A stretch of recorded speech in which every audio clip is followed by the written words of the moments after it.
All right, so this is actually day 2 of, hopefully, well, knock on wood. This is my 3rd day of doing MoCap in class. The first day was a failure. There were some things that went wrong, and I didn't know how to troubleshoot well enough yet to be able to really pull that off. So the 2 students that had come in that day, I had to tell them, we'll reschedule you for another time. Spent about an hour and a half with some very helpful folks at Perception Neuron Technical Support. I think we've got that all figured out. I had this up and running. Wednesday, 2 days ago, and it went great. I have a backdrop holder photography thing. I should probably bring that in so I'm not clipping it to random bits of stage furniture and whatnot, but oh well. And there's no built-in projector in this classroom. These are not our classrooms. These are sort of the space that we share with Cleveland Playhouse and Playhouse Square for our MFA program. The BA program, we're in the new building. We got projectors in the rooms. They're great when they work. But here I'm kind of dependent on what I can bring. So this is my setup, and I'll share some footage and stuff later. Okay, so now I've gone ahead and done all the classes, and I managed to get through everybody and solicit at least some feedback from the students. I'm still waiting on a few of them to turn some of that in, but asking them if they thought this was useful or not. As you can see here, so I was able to get this set up to where it's about 12-15 minutes setup time, 12-15 minutes takedown time, and then between the 2 students I could just swap the straps over, so I didn't have to go through the whole process of putting them all back in the case and starting the setup wizard from scratch and all that, which was nice. It took a little bit of time. So there were 2 basic things that I was trying to accomplish here. One is for this as a movement analysis and awareness tool.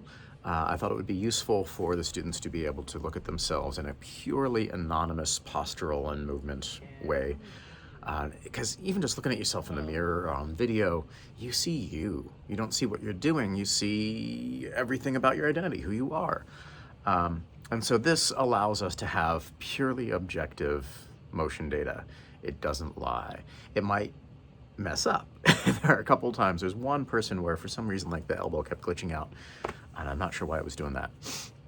But for the most part, it's not wrong, but it doesn't lie. It's not biased, it's not subjective.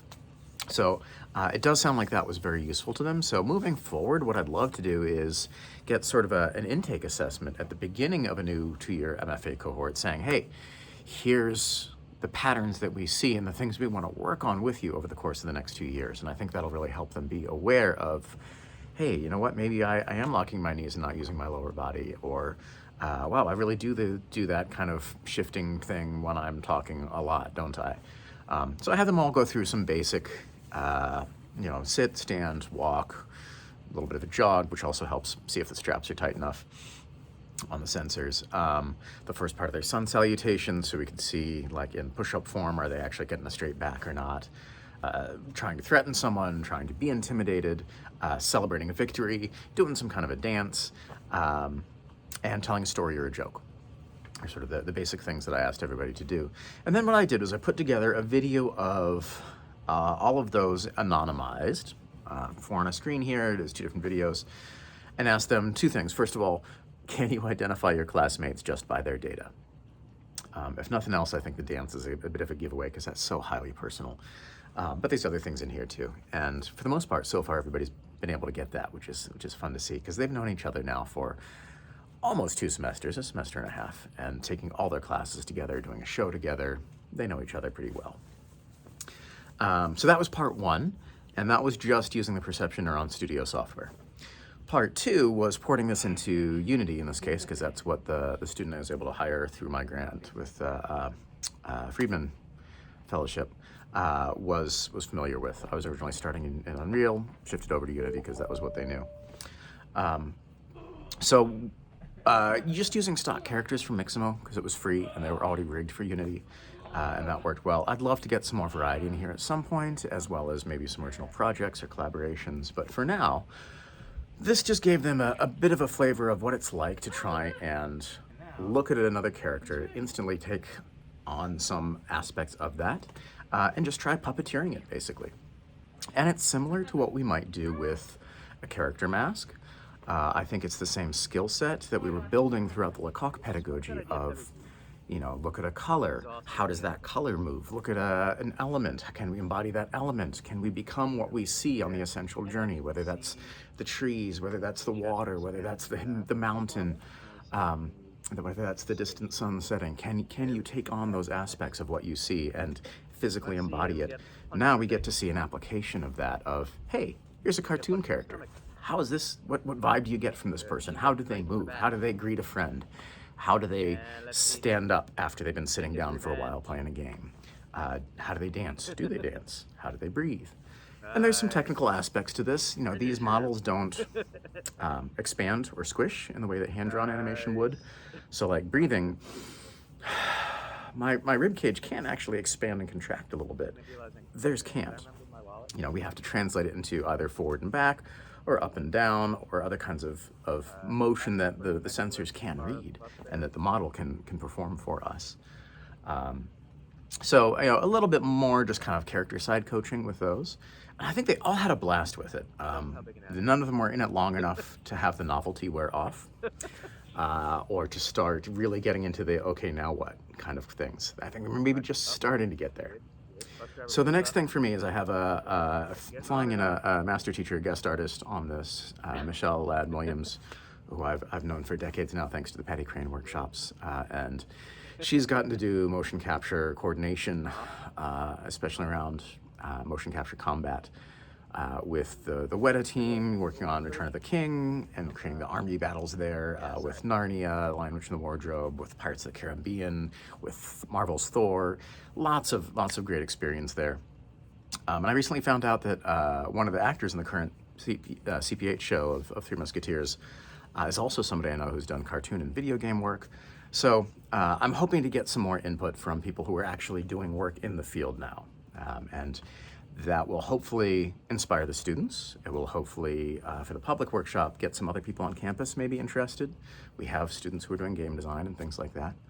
And hopefully give me some more ideas of what are the next steps? How can I now expand this and go somewhere with this? I mean, I think as a tool, it's already proved its utility.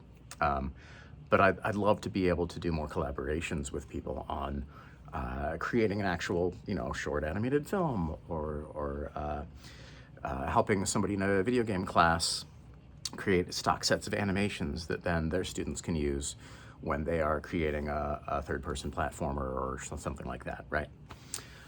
So we'll see. My biggest priority right now, budget-wise, I think, is to figure out how I can get a second suit. And I'm working with Perception Neuron Studio on that and trying to figure out what grants I can throw together to get a little bit more support, just because one of the biggest things that I heard in the feedback from students is more time, please. When I only have the one suit, and 8 students is not a huge class, but it's what we've got.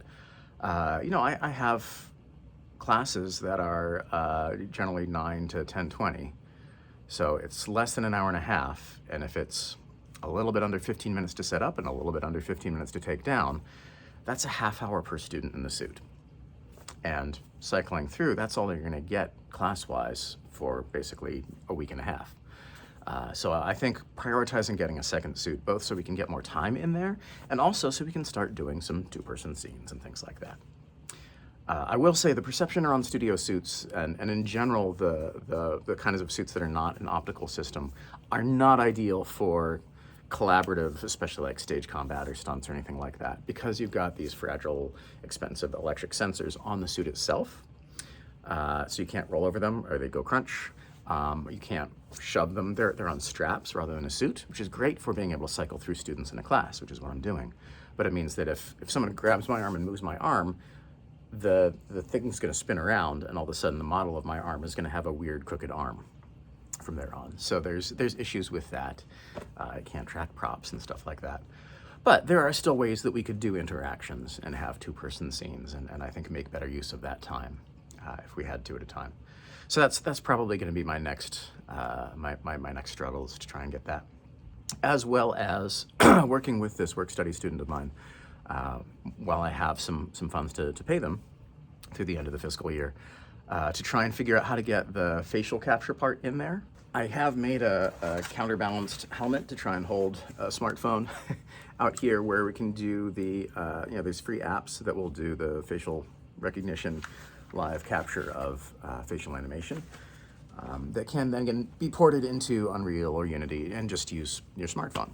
I have yet to get all that worked out. Partly my work-study student doesn't have an iPhone, they have an Android, and so different things to test. But I'd love to be able to get the facial integrated in that at some point. I'd love to be able to get some more models and variety of models, and potentially just for the, especially things like the public workshop, to get some backgrounds, some environments, just so it looks a little flashier. Other discoveries. I only got one pair of gloves because I wasn't sure how versatile that would be. It's the only item that isn't one size fits all. So I think there was only one student who it didn't really fit. It was a little too tight and wasn't quite working right. But honestly, I'm not sure if it's worth the $700 plus for a second pair of gloves that would just fit that one student or people like them, 1 or 2 students a year. Because the suit works just fine without the gloves as well. Just don't get into it. Individual finger articulation, you just have like mittens. It's a single sensor that goes on a strap here. So that's probably not something I'm gonna need to buy, which is nice. I'd originally written that into my budget, and I can now put that towards potentially a second suit instead. I'm probably fine with a dimmer projector and just turning the lights down. That's not a priority. It's so hard to figure out how to gauge, looking at a projector online, whether or not it'll be bright enough to work in a partially lit classroom. The university was not able to reimburse me for a phone that can do the facial capture stuff because I bought it through the Apple store because I need to use it as my phone too, and not through their procurement services, so that got nixed. So there are some leftover funds in this that I can do to cover at least the first half, maybe, of a second suit. So we'll see. And big thanks to Perception Neuron and their tech support folks for being able to help me out when I had that hiccup after the first day. And for working with me on pricing a second suit. So I'll probably check in again after the workshop, but at least for a while, this might be the end of the MoCap Diaries because it's approaching the end of the grant cycle where I had the support to work on these things, and with that, the obligation to report back and produce some sort of content. I've thought about turning this also into potentially an academic paper or a conference presentation at something like ATHA, but frankly, in-person conferences and the expenses that go with that have been so less appealing now that we've gone through COVID, and travel is a hassle, and I don't have, I'd have to hustle for the support to pay for that because they're expensive, they're a racket. And some of the journals that I work with are also a little bit struggling right now. So I don't know, we'll see. We'll see. This might still turn into other scholarship, or it might just be a pedagogical tool that I use going forward. So for those of you who've been following along, thank you. I hope this has been interesting or helpful. And stay tuned. And if you have any ideas, shoot them my way, comment, email. I'm easy to find. Thanks.